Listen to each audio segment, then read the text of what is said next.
Vamos lá então, pessoal. Nosso vídeo vai ser sobre o dimensionamento de pavimentos flexíveis. Primeiramente, nós vamos falar sobre alguns conceitos e definições e, na sequência, nós faremos um exercício de dimensionamento de pavimento flexível. É importante lembrar, pessoal, que a pavimentação ela data desde a época dos romanos. As vias romanas já eram construídas com esse conceito que nós utilizamos até hoje de camadas, né? Sendo subdivididas aí em base, subbase, reforço, o subleito e o mais importante que é o revestimento. Então, uma definição de pavimentação, pessoal, nós podemos definir o pavimento como toda estrutura construída sobre a terraplenagem e destinada técnica e economicamente a resistir aos esforços verticais oriundos do tráfego distribuídos ao subleito, melhorar as condições de rolamento quanto ao conforto e segurança do usuário, e resistir aos esforços horizontais, que são os desgastes, tornando a superfície mais durável ao rolamento. O embasamento teórico, pessoal. É importante lembrar que as cargas dos veículos comerciais, elas são absorvidas pelas estruturas, né, pelas camadas do pavimento, e são distribuídas ao subleito com essa configuração. Então, esquematicamente, nós podemos visualizar a carga distribuída sobre a estrutura do pavimento, onde nós reparamos que as espessuras superiores elas são mais esbeltas, né, do que as espessuras próximas à fundação do subleito. Isso se dá em função da nobreza das camadas.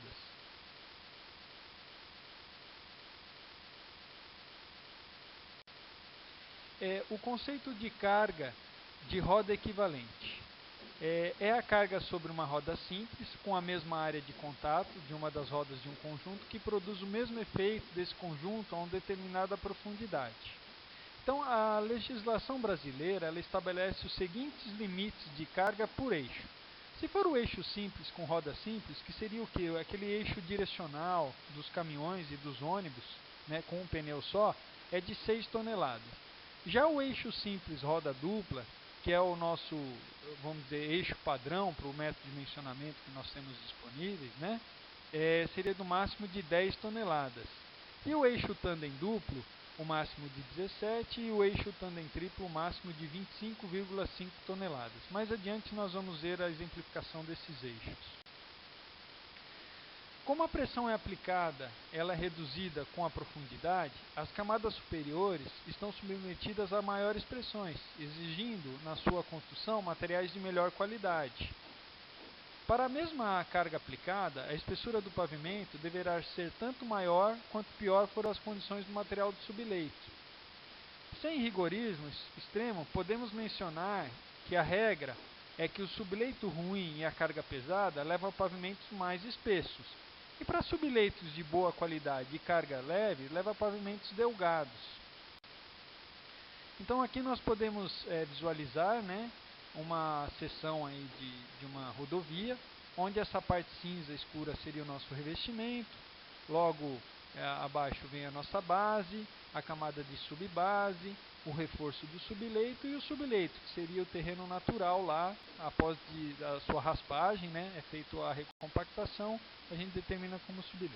Importante lembrar que as camadas superiores, por sofrer essa ação do tráfego, as pressões são maiores, a nobreza das camadas se dá sempre da camada de revestimento ao subleito.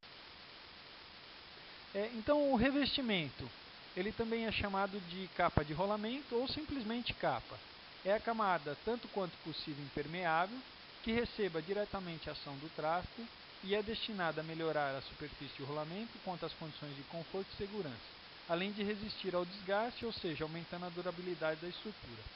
Em todos os métodos de dimensionamento, a camada de revestimento tem como a espessura adotada, ela é em função de critérios próprios, seja em função do tráfego previsto para uma via simples, que a espessura pode variar de 3 a 5 centímetros, como por caso das autoestradas, que podem chegar a revestimentos aí de 7,5 a 10, e especificamente no caso do Rodanel trecho sul e o trecho norte que está sendo executado agora, pode chegar a 18 centímetros, pessoal, de espessura esse revestimento em função do tráfego, que é extremamente pesado. O dimensionamento de um pavimento, pessoal, consiste na determinação dessas camadas de reforço de subleito, subbase, base e revestimento, de forma que essas camadas sejam suficientes para resistir e transmitir essas pressões das rodas dos veículos comerciais, né, ao subleito, sem que o conjunto sofra ruptura, deformações ou desgastes excessivos. O método de dimensionamento de pavimento segue alguns conceitos. Então, primeiramente, nós devemos considerar o tráfego para todo o período de projeto associados ao veículo padrão, né? Então, a gente pega todos os outros demais veículos, os tandem duplo, tandem triplos, e vamos transformar ele num veículo padrão, que é o eixo simples roda dupla. Mais adiante nós vamos ver essa consideração. A segunda consideração é referente à qualidade dos materiais que vão compor as camadas do pavimento, né? E, lógico, sempre respeitando os materiais disponíveis de determinada região que você vai executar esse projeto. A transformação dessas passagens dos veículos, de qualquer tipo de veículo, num veículo padrão, nós chamamos de equivalência de roda do veículo padrão, né? Os métodos chamados teóricos são fundamentados essencialmente na teoria da elasticidade e podem apresentar dificuldades na aplicação, decorrente a determinadas características do solo, como o módulo de elasticidade, que nós temos materiais que não são perfeitamente, né, elásticos, e tem uma deformação residual quando submetida aos carregamentos, né? No critério geral de dimensionamento, a carga de roda, embora resulte numa superfície de contato com o pavimento aproximadamente elíptica, pode ser considerada circular, de raio R. Essa carga de roda provoca uma distribuição de pressão sobre o pneu, né, em forma de parábola, resultando uma pressão nula no perímetro da superfície de contato e máxima no centro dessa superfície. Pode, porém, considerar a pressão de contato uniformemente distribuída, que seria uma carga Q na superfície de contato circular. Vamos tentar ver pelas figuras aqui para ficar mais fácil o entendimento. Então, nós temos a área circular, que apesar de nós sabermos que o contato do pneu com o pavimento é forma elíptica, nós consideramos ela numa forma circular. Para quê? Para que a gente possa determinar esse raio e conseguir transformar ela numa carga uniformemente distribuída, né? Então, basicamente, seria essa configuração aqui, a carga do pneu no revestimento, e em forma de cone, ela vai chegar lá no subleito de forma distribuída. Ou seja, cada camada do pavimento é importante para ela absorver, né, e distribuir esse esforço das cargas dos veículos comerciais no subleito sem que ocorra ruptura.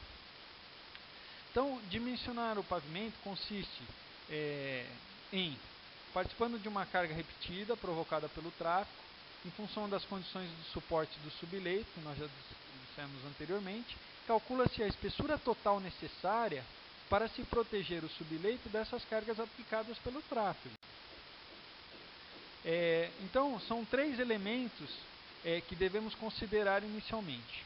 A primeira seria a pressão provocada no subleito, né, com a passagem desses caminhões, onde a condição mínima de resistência deve ser atendida. O tráfego, representado pela pressão de contato, e os materiais, né, que vão resistir essa solicitação, né, e distribuir essas pressões no subleito. Para uma carga de roda que provoca uma pressão de contato Q, né, uniformemente distribuída num círculo R, os materiais eles devem ser estudados de maneira tal que eles resistam a esses ângulos, né, de pressão, e vá se absorvendo essa pressão, né, essa carga da roda, e distribua no subleito de maneira uniforme, né, sem provocar a ruptura do subleito. Uma observação que nós devemos fazer aqui, pessoal, é que em vias urbanas nós temos uma limitação de espessura, em função das guias, sarjetas, ou entrada de garagem de residências, né, ou ponto de ônibus. Então nós temos que abrir o pavimento uma caixa, nós escavamos a caixa do pavimento para se executar. Já em vias de área rural, no caso das rodovias que estão sendo executadas em São Paulo, Rodoanel Norte, contorno de Caraguá, São Sebastião, nós podemos trabalhar com essas espessuras sem se preocupar com esses limites, né, urbanos, que seriam as guias, as sarjetas, etc. e tal. As especificações dos materiais devem ser atendidas sempre para o dimensionamento do pavimento. E, como eu já disse anteriormente, devemos considerar essas pressões decrescendo, né, em função da profundidade da estrutura e do pavimento. As condições climáticas, elas influenciam muito no dimensionamento, né? Onde nós temos regiões com maiores precipitações, nós devemos considerar um fator climático regional maior, né? Onde tem regiões que a gente tem clima mais ameno, sem grandes temperaturas e sem grandes índices pluviométricos, a estrutura nós consideramos um fator climático regional minorado ou normal, vamos dizer assim. E as condições de drenagem, pessoal, deve ser sempre atendida, porque grande parte dos problemas que nós encontramos nas cidades, nos centros urbanos em pavimentação, é em função da drenagem subsuperficial ineficiente.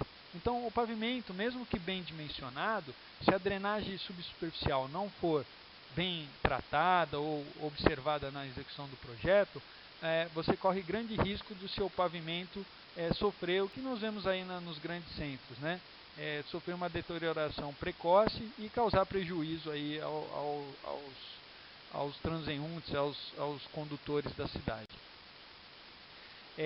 Devemos também considerar o grau de compactação, né, porque o material, quanto maior o grau de compactação do solo, maior a resistência que ele apresentará à deformabilidade, né?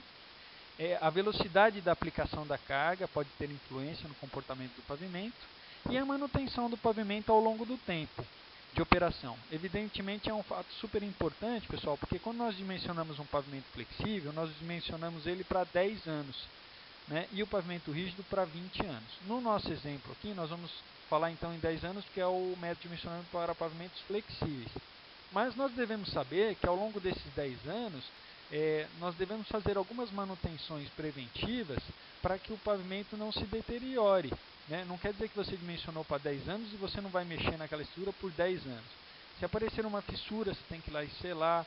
Se aparecer uma deformação, você tem que ir lá fresar e recompor. Para quê? Para que esse pavimento não dure só os 10 anos, mas dure até mais que os 10 anos, 15, 17, 20 anos. E o nível de serviço que solicita um pavimento também influi no seu comportamento, né? Nós temos que lembrar que quando você pavimenta uma via e essa via fica com um conforto e um rolamento para o usuário, isso gera uma certa atratividade. E essa atratividade, ela influencia diretamente no nível de serviço. Para o dimensionamento, pessoal, então são considerados 3 fatores principais. O efeito destrutivo ou a deformação proveniente do tráfego, a resistência à deformação plástica dos solos, né, do subleito, por isso devemos conhecer bem os materiais, e a resistência à tração da camada constituinte do pavimento, que são nada mais que a transmissão dos esforços dos veículos, né, dos pneumáticos dos veículos comerciais no pavimento. Então devemos conhecer todos esses fatores. Os tipos de ruptura, pessoal, que ocorrem com facilidade aí nos pavimentos e nós vemos aí pela cidade. É a ruptura do revestimento. Essa ruptura do revestimento, nós sabemos que ela é facilmente resolvida através de um processo aí de fresagem e recomposição. As rupturas de base, que provocam o levantamento, né, o solevamento do revestimento, e aí a gente precisa, aí, nesse caso, uma reciclagem, né, de base para restabelecer a condição aí do pavimento. E as rupturas do subleito, né, que provocam o solevamento de toda a estrutura. E nesses casos, pessoal, muitas vezes é necessário uma reconstrução, né, do pavimento, sem aí a possibilidade de se fazer uma intervenção de menor porte. Então, pessoal, no método de dimensionamento do DR de São Paulo, nós vamos estudar preliminarmente, né, a memória descritiva com a apresentação das alternativas de estrutura de pavimento, acompanhadas de um pré-dimensionamento e uma solução eleita a partir de análises técnico-econômicas, né? Não adianta só você dimensionar o pavimento sem saber se você vai ter o recurso financeiro para que se execute, né? Então é feita essa análise técnico-econômica de maneira simplificada, né? E é apresentado uma planilha de quantitativos de serviços e um orçamento preliminar. A partir disso, os nossos políticos vão tomar a decisão de que via que vai ser pavimentada, em que etapa e como. O projeto básico deve ser construído de memorial de cálculo com análise geológica, geotécnica, pesquisa de tráfego e o cálculo do número N, né, com eixo padrão de roda dupla de 80 kN. Um dimensionamento da estrutura de pavimento com uma verificação mecanística, os desenhos de seção tipo, seção transversal, planta de localização do tipo de pavimento, planilha de quantidades com orçamentos do serviço de pavimentação. Já o projeto executivo, pessoal, pela Lei 866, que é a de licitação, ele tem que ser constituído de memória de cálculo com resultado das investigações geotécnicas, pesquisa de tráfegos complementares para o cálculo do número N de solicitação, dimensionamento da estrutura com verificação mecanísticas, desenhos de seção tipo transversal do pavimento, planta de localização do tipo de pavimento, detalhes construtivos, especificações de serviço e planilha de quantidade com orçamento da pavimentação, pessoal. Aí já é o projeto propriamente dito para a licitação da obra e execução. O método do DNR, pessoal, ele nada mais é que o primeiro, vamos dizer, método de dimensionamento de pavimentos flexíveis, onde o método do DR de São Paulo provém dele. Os dois têm essa condição do eixo padrão de 80 kN e a pressão de enchimento dos pneus é de 0,56 MPa. Né? Aqui a gente tem a visualização dos eixos em plantas, tá? E o limite legal. O eixo isolado, ou eixo simples, roda simples, que seria o direcional dos caminhões e dos ônibus, ele é de 6 toneladas. O eixo simples roda dupla, né, que é o nosso veículo padrão, ele é de 10 toneladas. O eixo simples, roda simples, e o eixo simples, roda dupla, que seria uma composição ali, que seria um ônibus urbano, seria de 13,5 toneladas, né? E o eixo tandem duplo, 17 toneladas, e o eixo tandem triplo, de 25 toneladas. Tá? Então aqui seria só, nós vimos a visualização em planta, agora nós vemos aqui. Então o veículo padrão nosso seria esse primeiro, com 6 de limite legal no direcional e 10 no eixo traseiro. Aqui o veículo abaixo é um tandem duplo, onde a gente tem 17 no eixo traseiro e 6 no direcional. Aqui nós temos o tandem triplo, né? Sendo que o veículo reboque, ele é um eixo simples roda dupla, e o de baixo é um tandem duplo veículo reboque. Os critérios, pessoal, utilizados para o dimensionamento do pavimento através do método do DR de São Paulo, né? A capacidade do suporte do subleito. Então, para efeito de dimensionamento da estrutura de pavimento, o trecho rodoviário é dividido em segmentos homogêneos, né? Então, para um trecho de dimensionamento, nós podemos ter no subleito CBRs diferentes, né? Então, você tem que fazer uma estrutura uniforme para o trecho todo, e onde o CBR for melhor, você trabalha com reforço do subleito, né? E onde o CBR for melhor, aí você pode até suprimir esse reforço do subleito. Isso o dimensionamento é que vai nos dizer, né? A questão do tráfego, né? Nós temos que ter o conhecimento da condição de tráfego, os veículos que vão passar, né? Nesse pavimento que vai ser projetado. Aqui só para nós podemos visualizar, né, a equação aí para o cálculo do número N. Nós temos o volume, o VTI, né, que é o volume total acumulado de veículos comerciais por sentido na faixa de projeto durante o ano I inicial. E nós devemos, em função do período de projeto, extrapolar isso ao longo dos anos, né, até a gente chegar aí aos 10 anos, se for pavimento flexível, ou 20 anos, se for pavimento rígido, né. O fator de veículo da frota, que é em função do método empregado, o fator climático regional, que nós já citamos, né?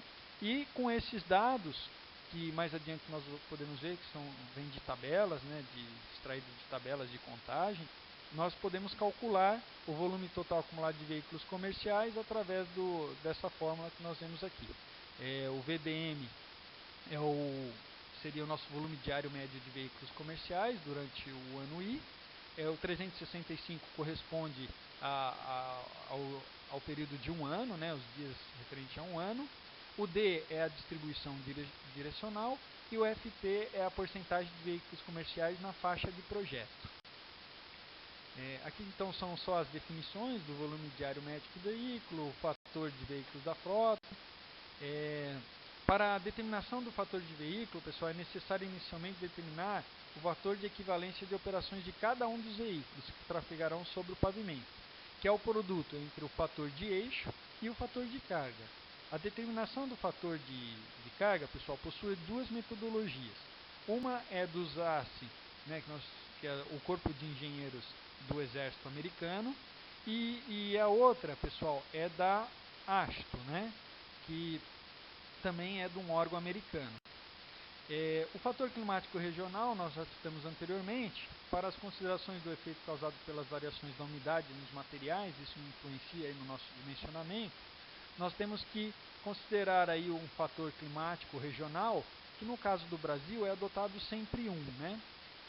Esses fatores eles foram extraídos das pistas experimentais da AASHTO, onde eles variaram de 0,2 para clima desértico, né? Que infelizmente não temos no Brasil aí deserto, para baixos teores de umidade, e a 5 quando o material está praticamente saturado. A condição que eu já citei anteriormente, que é fundamental, pessoal. A drenagem superficial da rodovia deve ser suficientemente adequada para escoar a água de forma rápida para fora da plataforma, não permitindo seu acúmulo de água e, consequentemente, a infiltração no interior da estrutura. Caso seja necessário, pessoal, deverá ser prevista uma utilização de dispositivos de drenagem subsuperficiais na estrutura do pavimento para que haja esse rebaixamento desse lençol freático, e a norma diz que nós temos que ter 1,5 m esse lençol freático rebaixado em relação ao grade da terraplenagem acabada. Em muitos casos, em condição de corte, né, quando nós estamos executando uma rodovia e você tem um trecho de corte, essa água pode estar acima desse 1,5 m, então nós usamos drenos longitudinais, né, a esse corte, para que haja esse rebaixamento e que essa água não venha influenciar aí na nossa estrutura do pavimento. Então, o roteiro de cálculo, pessoal, para o número N, né? O roteiro de cálculo para o número M, a gente tem que determinar o período de projeto. Então, nós vemos se o pavimento é flexível ou rígido, se for flexível 10 anos, se for rígido 20 anos. Determina-se o volume total de tráfego. Determina-se os fatores de veículo, fator de eixo e fator de equivalência de carga. E o fator climático regional que a gente já citou. Os fatores de veículos, pessoal, eles são obtidos através dessa fórmula, né? E dessas tabelas auxiliares, sendo essa tabela para o estudo preliminar e essas outras tabelas mais complexas para já o projeto executivo, né? Então, é super importante a execução desse estudo de tráfego para que a gente não corra no erro de subdimensionar um pavimento ou superdimensionar o mesmo, né? O dimensionamento estrutural do pavimento pelo método do DR de São Paulo tem como base o método de dimensionamento do DR de 1966 com algumas reformulações. Então aqui é só uma visão da seção, né, da estrutura do pavimento, onde é composta por revestimento, base, subbase e reforço, e os critérios, né? A partir de um N já conhecido, já calculado, nós devemos fazer o dimensionamento do pavimento flexível com base no método de dimensionamento do DR. É importante, pessoal, frisar aqui que no subleito vocês estão vendo ali o IS, que é o índice de suporte, né? Que também é conhecido como o CBR. Tá? A equivalência estrutural. Dependendo dos materiais e das estruturas das camadas, 2 ou mais pavimentos podem ser estruturalmente equivalentes. Com base nos resultados das pistas experimentais da AST, os materiais que compõem o pavimento, eles possuem as suas equivalências estruturais, né, em função de cada material, e esses coeficientes são conhecidos como os coeficientes K. Né? Cada camada ou material deverá proteger a camada inferior. Para o cálculo das espessuras equivalentes, pessoal, será adotado esse ábaco de dimensionamento, que nós temos ali na abscissa o valor do tráfego, né? E essas linhas paralelas são os valores de CBR. Determinação da espessura do revestimento. Pessoal, a espessura do revestimento, ela sai através do tráfego. Então, a gente determinou o número N, né? A tabela próxima, ela vai indicar para nós qual seria a espessura mínima de revestimento necessária para o dimensionamento. Tá? Então, que pode ser, quando o tráfego é leve, tratamentos superficiais, ou duplos ou triplos, e concreto asfáltico, que é o que a gente conhece, que é o que a gente utiliza aí quando utilizamos as rodovias, que podem variar aí de 5 centímetros até 15 centímetros de espessura. Determinação da espessura de base, subbase e reforço. Como já dito anteriormente, pessoal, nós temos que proteger as camadas inferiores, né? E esse cálculo nós fazemos através das inequações, que nós vamos ver a seguir. Tá? Então, a espessura de base, que é denominada como B na equação, ela sai da primeira equação. A espessura de reforço do subleito, ela sai da segunda inequação, e a espessura do reforço do subleito sai da terceira equação.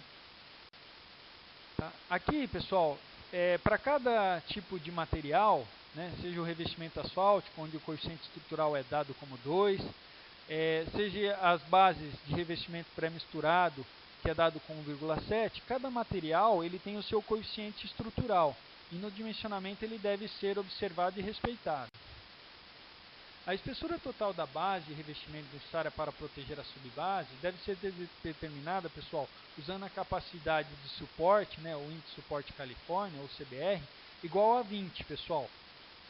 Mesmo que o material apresente uma capacidade de suporte superior a 20. Isso ocorre pelo quê, pessoal? Se vocês observarem as linhas de CBR do ábaco de dimensionamento, vocês vão ver que ele vai até 20. Então, mesmo que você trabalhe com material de 30, você não tem como fazer essa leitura de espessura necessária além dos 20% de CBR. Nós temos uma outra condição que é importante observar, que é a questão do CBR da subbase.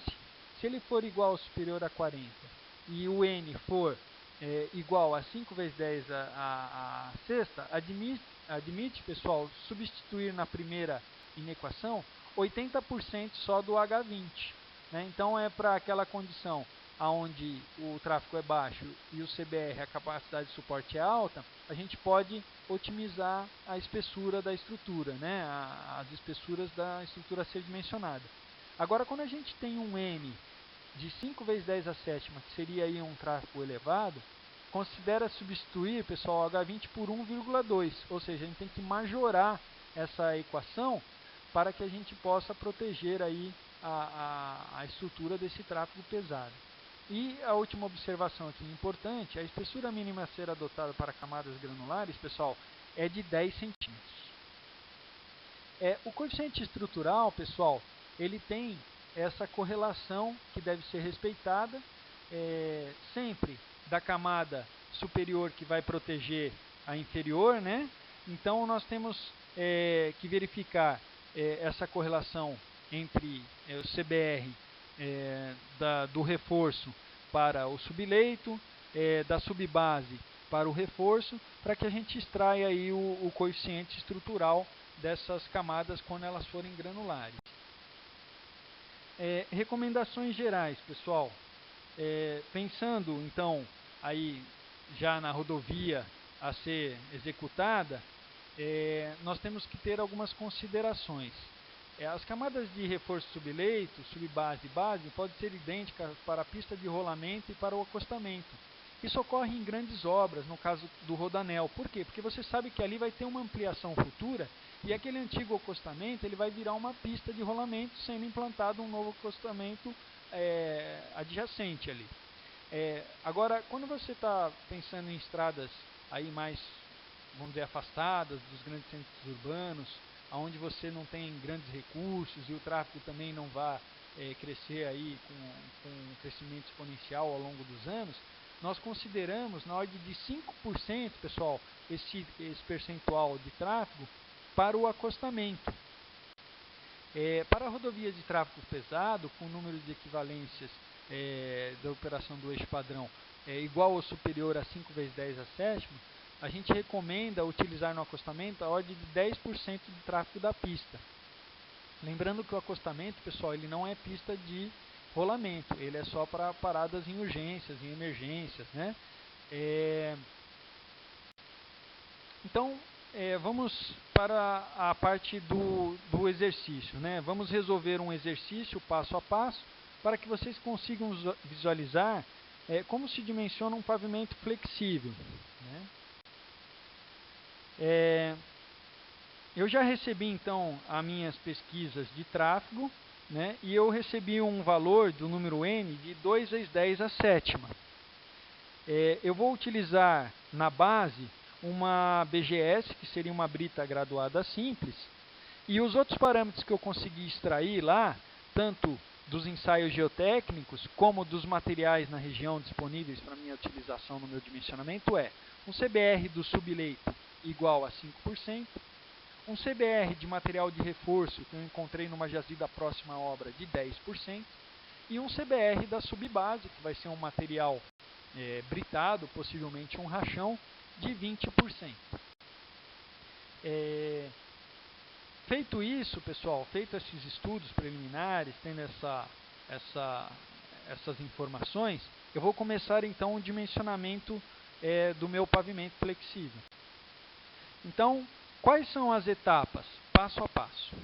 A primeira etapa, pessoal, seria a definição da espessura de material do revestimento. Tá? O material do revestimento, pessoal, nós vamos extrair aqui através da primeira etapa, através do número n.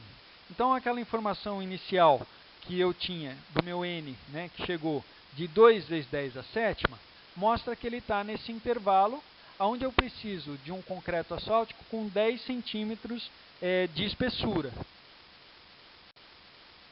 Então, primeira etapa, definição. Saiu através da tabela anterior, 10 centímetros de espessura de concreto asfáltico em função do meu n de 2 vezes 10 a sétima. A segunda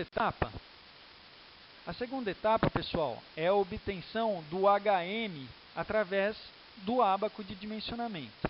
Então, eu entro ali na abscissa com o meu número n, que é 2 vezes 10 a sétima. Esse é um gráfico de escala logarítmica, tá?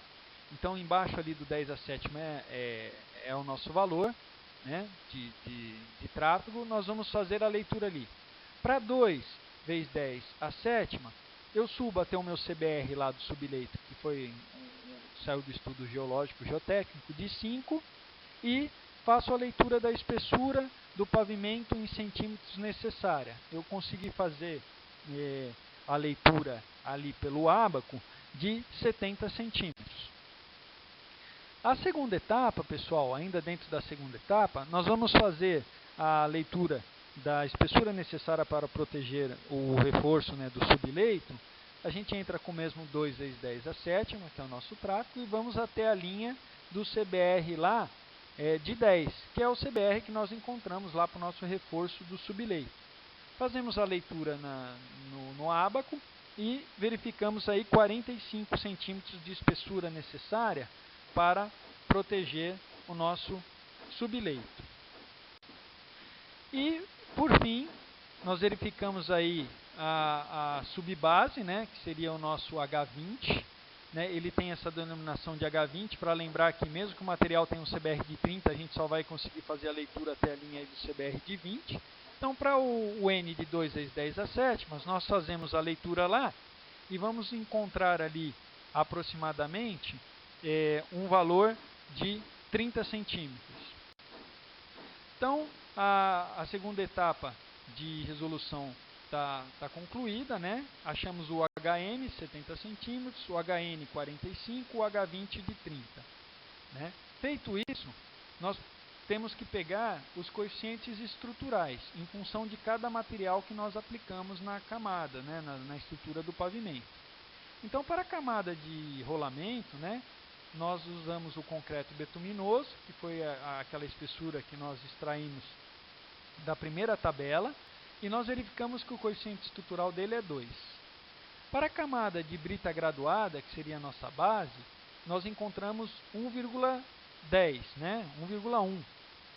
E para a camada, né, a obtenção do coeficiente estrutural para subbase e reforço, nós devemos utilizar aquela correlação, né? Então, seria a razão entre o CBR do subleito e o CBR do reforço, e a razão do CBR da subbase com a do subleito. Então, aí no caso, nós temos um CBR para subbase de 20 e um CBR do subleito de 5. A razão, ela é 4, portanto, ela é maior ou igual a 3 aí, então o nosso K é 1. A razão entre o reforço e o subleito, nós temos um reforço com CBR de 10 e o subleito com CBR de 5. Então, essa razão é de 2, nós entramos aí na tabela e encontramos um K de 0,88. A partir desses dados coletados, pessoal, aqui já temos o resumo, né? O K do revestimento é 2, o K da base é 1,1, o K do reforço é de 0,88 e o K da subbase é 1. A partir daí, pessoal, a quarta etapa é a resolução das equações para definir as espessuras das camadas. Né? Fazendo a substituição na primeira equação, pessoal, o R foi lá o revestimento que nós extraímos através do tráfego, 10 centímetros, vezes o seu K, que nós acabamos de encontrar, 2. A base é a nossa incógnita, é o que a gente está querendo encontrar, mas nós temos o coeficiente dela, que é 1,1. E o H20 nós extraímos do ábaco, que é o 30. Então, fazendo a substituição, nós vamos encontrar um B igual a 9 centímetros. Nós vamos adotar aqui 10 centímetros, porque devemos lembrar da norma que a espessura mínima de camadas granulares é de 10 centímetros. Com esse dado, nós podemos partir para a segunda equação, para definir a espessura da camada de subbase, que seria o nosso Hzinho 20. Então, o R nós temos, o KR nós temos, o B nós acabamos de encontrar, né, que era o 9, adotamos 10 em função da norma. O K da base é 1,1, o H20 é a nossa incógnita, o K da subbase é 1 e o 45 saiu lá do ábaco também, através do tráfego e do CBR da camada adjacente. Então, encontramos um H20 de 15 centímetros. Feito isso, pessoal, nós podemos resolver a terceira e a última equação, que é a equação da espessura do reforço.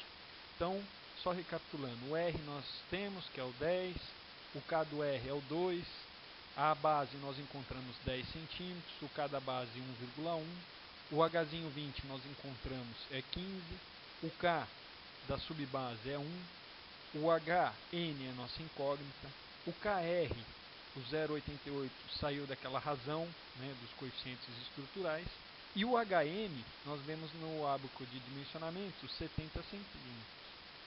Substituindo na equação esses valores e resolvendo, nós vamos encontrar, pessoal, 28 centímetros, que é a nossa espessura do reforço. Então, pessoal, resolvido as três equações, nós já temos o dimensionamento do pavimento flexível realizado.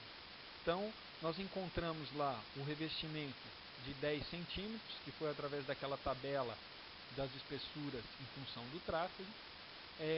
A espessura da base, que é o B, 10 centímetros, nós encontramos através da resolução da primeira equação. Na sequência, o H20, que é a nossa espessura da subbase, nós encontramos o 15 centímetros, em função da resolução da segunda equação. E por fim, o H(S), que é a espessura do reforço, e nós encontramos 28 centímetros com a resolução da terceira equação, pessoal. Então, está resolvido o exercício. Eu me coloco à disposição para qualquer dúvida e peço que vocês retirem através do fórum. Muito obrigado, um abraço.